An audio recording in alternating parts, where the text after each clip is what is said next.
Askel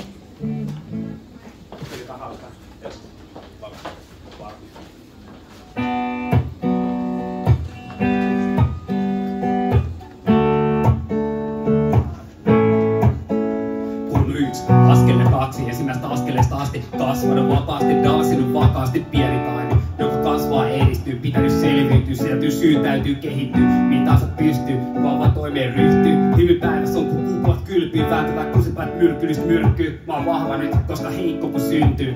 Heitetään ajatuksia pöydälle, noni, sori, kesti vaan tovi löytää, niin hävittänyt kusia hetken. Jälleen kello 6, edes päivän uusi mahdottomuuksien ulottuvuus, sisällään tulevaisuus, kun liukuu sekunnin häivistä, tunneiksi päiviksi, muuttuu viikoiksi, kuusi kuluu vuosiksi ja muuttaa ne mukanaan aivan muuksi.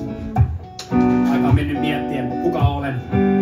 Sekä moraalin määrää, päätä häntää, oikeata väärää, kuka sen oikein menee ja määrää. Pitänyt puntaroida menot, teot, ajatukset, sekot, sekauma aate, rissusykä salaisuuden tekopyhä vaate ja alastomuudesta löytää se aarre, mikä on hyväksyttyä, sallittuja normi, kattoo hommiin, myös omiin läpi sormi, havaitsee mitä siemenestä itää, tekee mitä sanoo ja lupauksensa pitää, edessä aina makaa, eilisen haavat.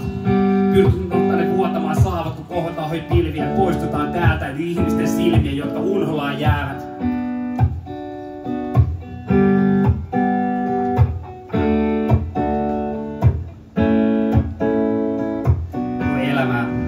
Se on tänään, saa mut hymyilemään. Jälkeen yön pimeämään, se hämärän. Ymmärtää jälleen taas vähän enemmän.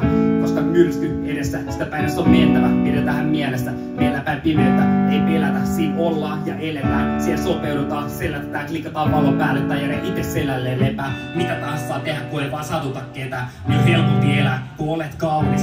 Elä ja nauti, kasvat aikuiseksi asti. Vastaanottaen kaikki, kun juuret varmaksi valjasti voimaksi. Sateet ravitsi, juurensa keräsi, juurilleen palasi. Aurinko paransi, ympärillä myrskyt, mistä mä rakensin mun palatsi.